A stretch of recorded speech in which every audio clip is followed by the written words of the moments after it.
What if I told you that Persia never actually disappeared? It was simply changed name. Why would a country with 3,000 years of glorious history suddenly decide to delete its identity before the world in the middle of the 20th century? Today, we will travel through the heart of golden empires, witness brutal invasions, and uncover decisions that rewrote the memory of an entire people. This is not just the story of a name change. It is the story of how power, religion, and image can alter the destiny of an entire civilization forever. So sit back, because what you're about to discover goes far beyond what the history books told you. Let's dive in, historians of mystery. Imagine a land sculpted by extremes, towering peaks, scorching deserts, and ancient trade routes where more than merchandise flowed. Identity, power, and legacy traveled here as well. This is the Iranian Plateau, the strategic cradle of civilizations. But who were its true architects? To understand, we travel back to 2000 BCE, as the Indo-Iranian nomads arrived. They weren't just migrating, they were forging a linguistic bloodline. Their tongue was a distant relative of Latin and Greek, not Arabic, as many mistakenly believe. In Old Persian, Madar meant mother and Padar father, ancient vibrations that still resonate as mater and pater in Latin. This was a world apart, rooted in a heritage that most have forgotten. If they weren't Arab, how did these outsiders rewrite the destiny of the world? It all started with a shadow. Among those peoples, two stood out: the Medes and the Persians. The Medes settled in the northwest of what is now Iran. They were organized and quickly established themselves as the dominant force. To the world then, they were the undisputed masters. The Persians, on the other hand, settled farther south in a region called Pars, the root from which the name Persia originates. It was fertile and strategically located, but not especially powerful at first. No one could have imagined that this people would be the ones to shatter expectations and rewrite the course of history. But how did they rise? And whose visionary mind led this turning point? 550 BCE, a moment that would shatter the structures of the past forever. At that time, Persian was merely a limited geographical designation. It did not represent a civilization, much less an empire. The true center of power was the Medes, who founded the first major superpower long before the name Persia was ever whispered in foreign courts. But in the heart of these mountains, a man was born whose ambition reached beyond the horizon. His name was Kurosh, or, as the world would come to know him, Cyrus the Great. Cyrus saw what others couldn't, not just divided tribes, but an unprecedented unity. He began an era of the first empire that dared to conquer not only lands, but hearts. He didn't rule through fear. He chose respect, allowing the conquered to keep their beliefs and their gods. Was this mercy, the ultimate secret to his power?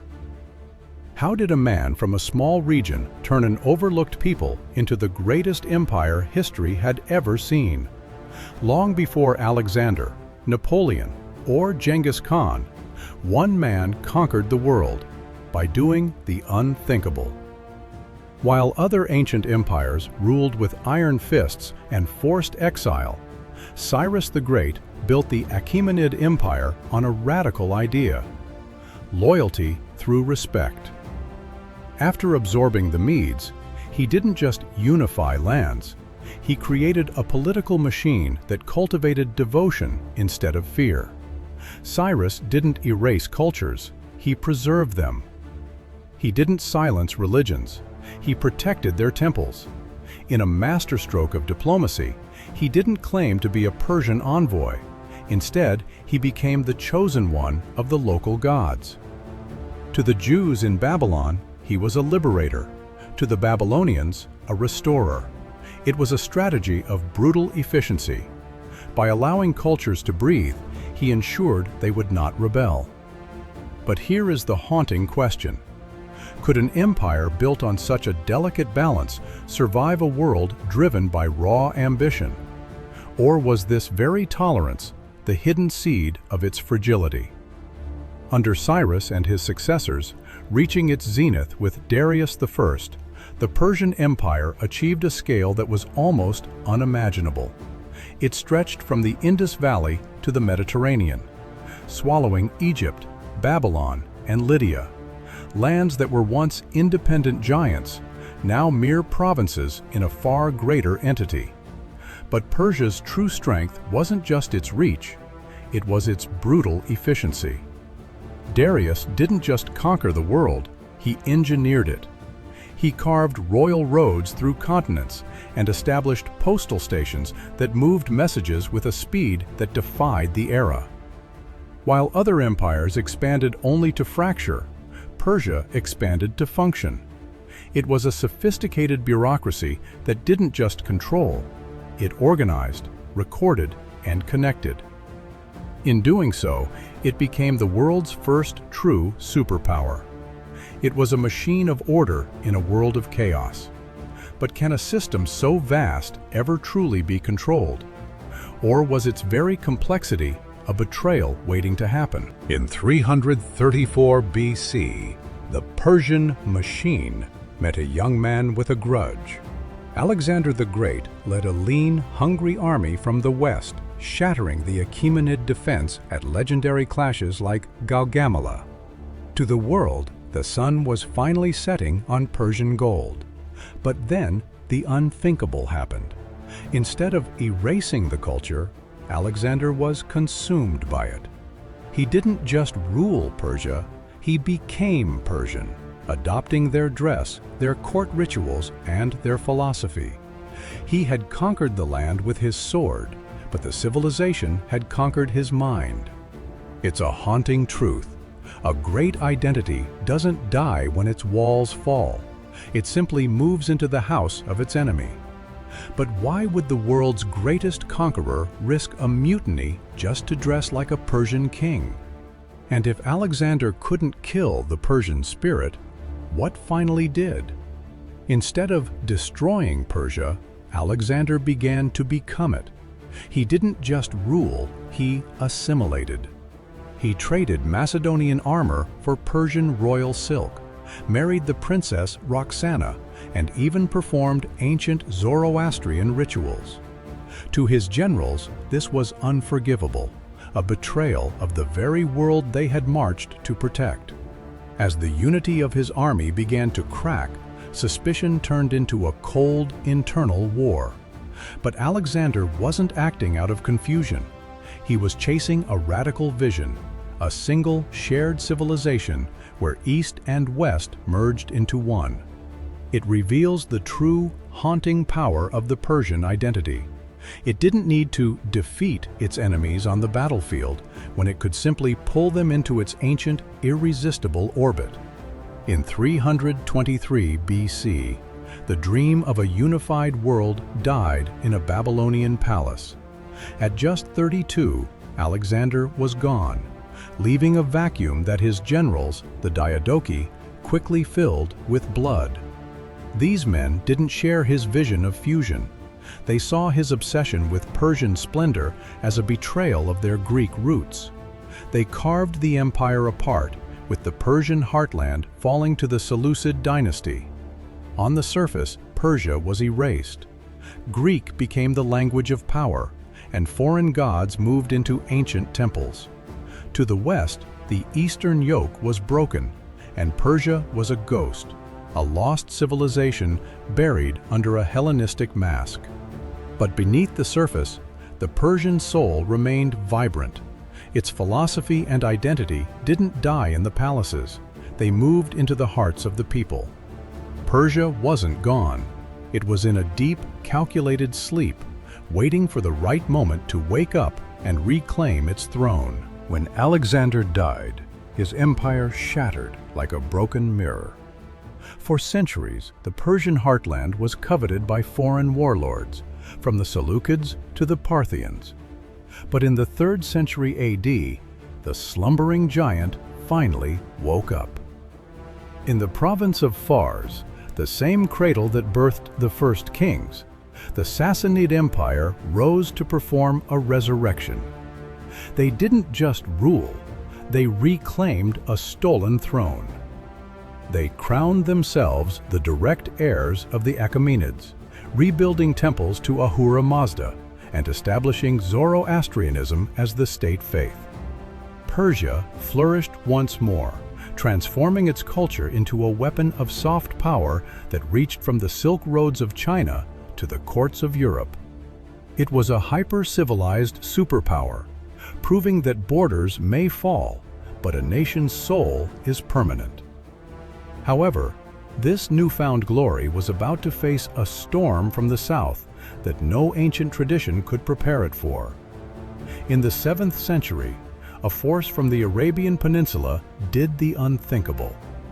Carrying the banner of Islam, Arab armies swept across the plateau, dismantling the Sassanid Empire in mere decades. On the surface, it looked like total extinction. Ancient fire temples went dark, and Arabic became the language of power. But while other nations were completely absorbed, the Persians chose to adapt.